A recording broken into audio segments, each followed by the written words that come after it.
My name is Robert Stode. I'm a physician. I'm internist, nephrologist, board certified in the United States. I've been interested in the alien investigation since 1947 when I first read about them in the newspaper of the Roswell crash. I've never seen a specimen quite like this ever in my life.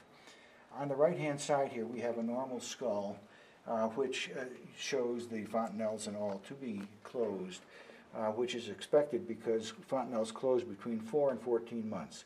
When you look at the optic nerves in here, those are the normal optic nerves, if you can get the recording of that.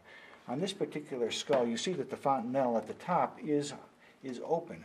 So if this is a human skull, it would have to be between 4 and 14 months. However, the skull is so out of proportion to the rest of the body that it makes it, you wonder whether this is actually a human skull or not. I cannot say that this is not, but when you look at the size of the skull, which is smaller, the optic nerves are essentially the same size as what we saw in the normal adult human skull, so which means that the optic nerves are, appear to be bigger for the size of the skull than the normal human skull.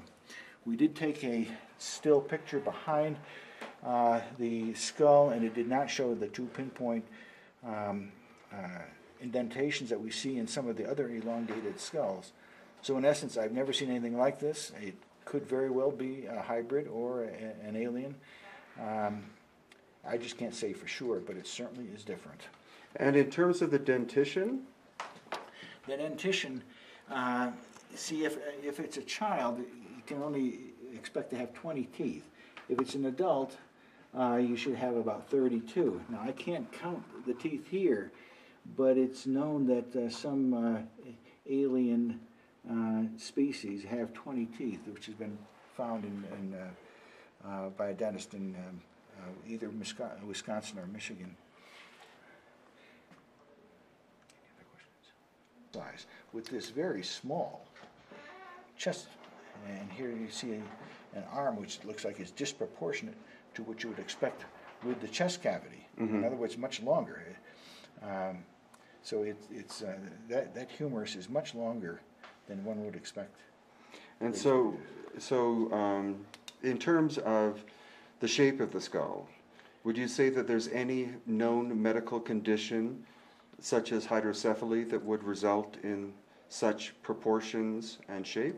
Well, hydrocephalus in a child can cause a disproportionate, but it's generally disproportionate in the same fashion. In other words, in a child where the fontanelles have not been closed, it would expand disproportionate, much like you see in the normal, mm-hmm. rather than in an elongated fashion such as this. So it would be more like a beach ball shape than a vertical cone head shape. Right. This is a cone head shape, and it's not really a hydrocephalus shaped skull. Dr. Carl, could you please tell us who you are, your background, and then your impressions of what you are looking at? Well, I'm Carl Good. I'm a molecular geneticist, but I spent most of my career developing medical tests, everything from cholesterol to HIV to drugs of abuse, and I'm pretty current on the modern genetic processes and theories. Mm-hmm. And this is very interesting to me. I'm not an anatomist, but the fact that the front of the skull is protruding out, and that's where the frontal lobes are, and that's what gives you your personality and conscious control. But it's an amazing specimen. And in terms of DNA analysis, if we were to extract a sample from this being, what would you recommend in terms of tissue or material would be the best? Well, one of the biggest challenges is really contamination from other humans, so that it's very hard to tell that as a difference. If you get contamination from bacteria and mold, they're so different, they're easy to separate out. So you want something that's sequestered, like the inside of a tooth or the inside of a bone that hasn't been handled, so to minimize the chance for contamination from the people who would have interacted with this specimen. Okay.